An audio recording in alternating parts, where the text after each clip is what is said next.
मनोहर जी, आपने प्रोग्राम के शुरू में ही कहा था कि सामंती सोच का नतीजा इस तरह की वारदातें होती हैं, लेकिन हमारा कहना है पुलिस ठीक है, पुलिस हर गली मोहल्ले में नहीं मौजूद रह सकती, इस तरह के क्राइम को रोक पाना उसके लिए मुश्किल है, लेकिन ऐसे क्राइम के बाद अगर तुरंत एक्शन ले पुलिस, तब शायद नजीर पेश करे, तब शायद लोगों में डर हो, खौफ हो कानून का, और तब शायद लोग कम से कम इस तरह की वारदात करें। नहीं, बिल्कुल मैं इससे सहमत हूँ कि अगर ये घटना को अंजाम दिया जाता है तो पुलिस इस पर बिल्कुल अगर कठोरता से कार्रवाई नहीं करती है, लेकिन विडंबना ये है कि पुलिस भी स्थानीय सामाजिक समीकरणों को ध्यान में रखकर चलती है। अगर उन्हें लगता है कि ये अपराध करने वाला व्यक्ति उनके जान पहचान का है या अच्छे रसूख वाला आदमी है, तो वो पुलिस अपना विवेक छोड़ करके और इवन अगर कानून का तकाजे को भी ध्यान में न रख करके उसे वो येन केन प्रकारेण उन्हें बचाने का काम करती है।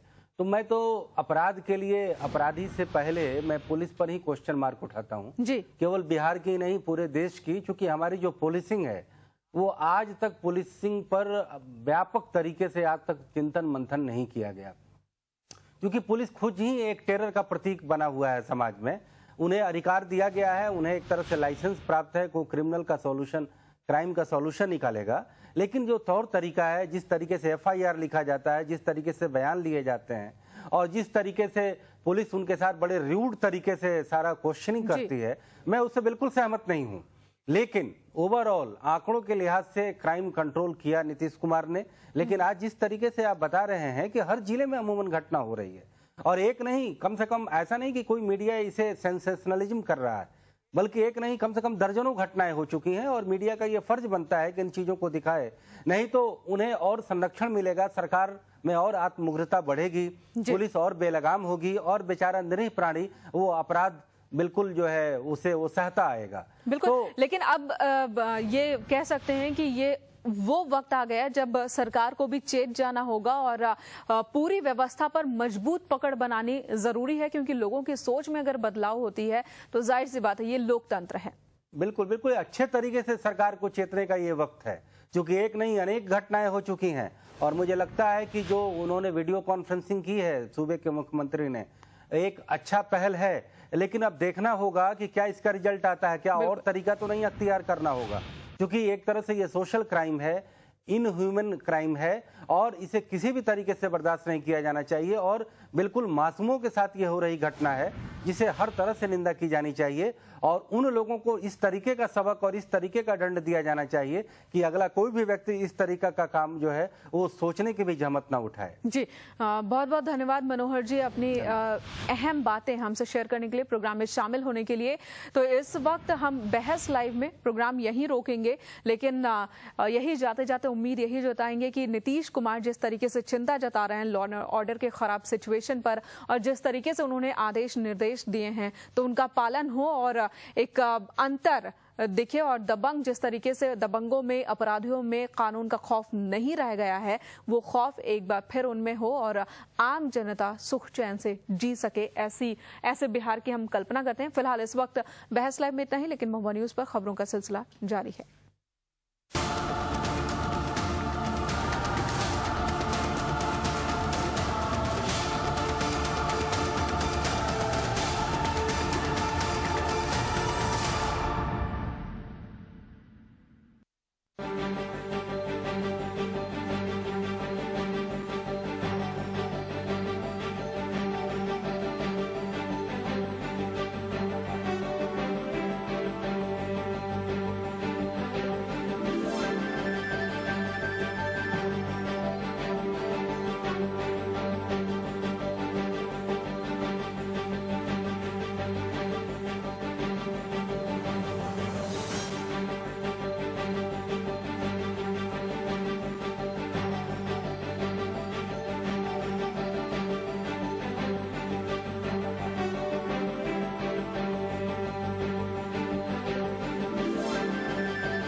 सह प्रायोजक लफार्ज कंक्रीटो, सपनों का घर बनाए perfect, JIS the largest education group in eastern India और एवरेस्ट गरम मसाला, लाइफ में डालो थोड़ा गरम मसाला।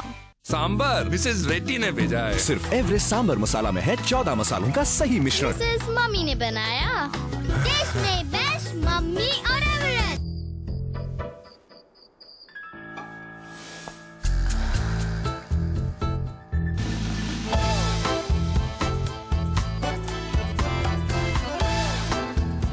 नए stay on power capsules ginseng energy booster के साथ स्टे ऑन, खुशी का हॉर्स पावर। चुन चुन के देख परख के कूट कूट के निखरे जो हो मिर्ची हम अपनाए जैसे एवरेस्ट का तीखा लाल। सही तीखा, सही लाल। तीखा लाल। हर कोई मांगे ज्यादा, आशिक की मांगे ज्यादा, टशन मांगे ज्यादा। इसीलिए यूनिनॉर दे सबसे ज्यादा टॉक टाइम, सबसे सस्ते में यूनिनॉर।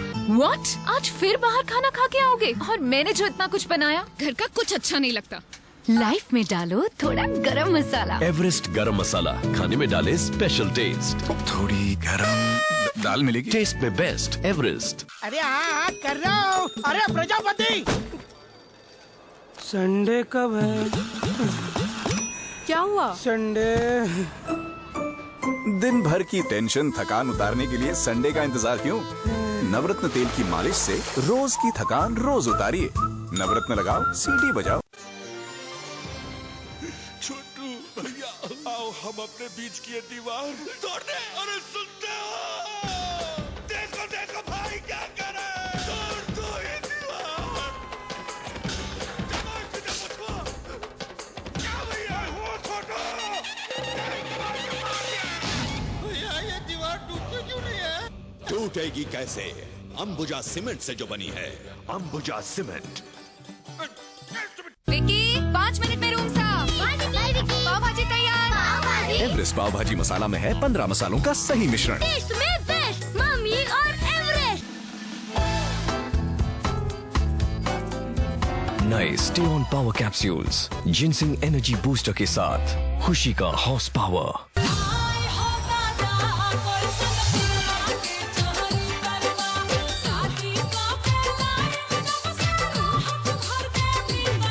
अरे वो का सोच के बने? सिलेक्शन जीत मस्ती लेने आए हैं। सोचा था नहीं अगर अच्छा करो, अच्छा परफॉर्मेंस रही तो किताब लेके भी जाइए। और हम प्रस्तुत करता भौजी number 1 season 4 powered by Rupa frontline, सोमवार से गुरुवार रात 9 बजे सिर्फ महुआ। कोयला घोटाले पर एनडीए में फूट, बीजेपी को पीएम के इस्तीफे से कम मंजूर नहीं। जेडीयू सदन में चर्चा को तैयार, दोनों सदनों में जोरदार हंगामा। बिहार में अंधे कानून पर फूटा लोगों का गुस्सा, जहानाबाद और मुजफ्फरपुर में मामूली बात पर फोड़ दी आंख, पूरे मामले पर पुलिस के हाथ अब तक खाली। बिहार में गिरती कानून व्यवस्था पर सीएम ने बुलाई बैठक, वीडियो कॉन्फ्रेंसिंग के जरिए जिलों के एसपी से की बात, आला अधिकारियों को भी सब कुछ ठीक करने के निर्देश। नगड़ी जमीन विवाद पर बुलाई गई बैठक दूसरी बार भी बेनतीजा, मंत्री के सामने गांव वालों ने की नारेबाजी, झारखंड हाई कोर्ट में 3 सितंबर को देना है जवाब। बाटुल मामले पर बिहार के सियासत सरगर्म, जेएमएम ने बढ़ाया इस्तीफे का दबाव, सोनी देवी का कोई पता नहीं, घर पर लटका है ताला। और बिहार झारखंड में दिखा बैंकों में हड़ताल का असर, सरकारी और कुछ निजी बैंकों में कल भी रहेगा कामकाज ठप, बैंकिंग सेक्टर में सुधार का विरोध।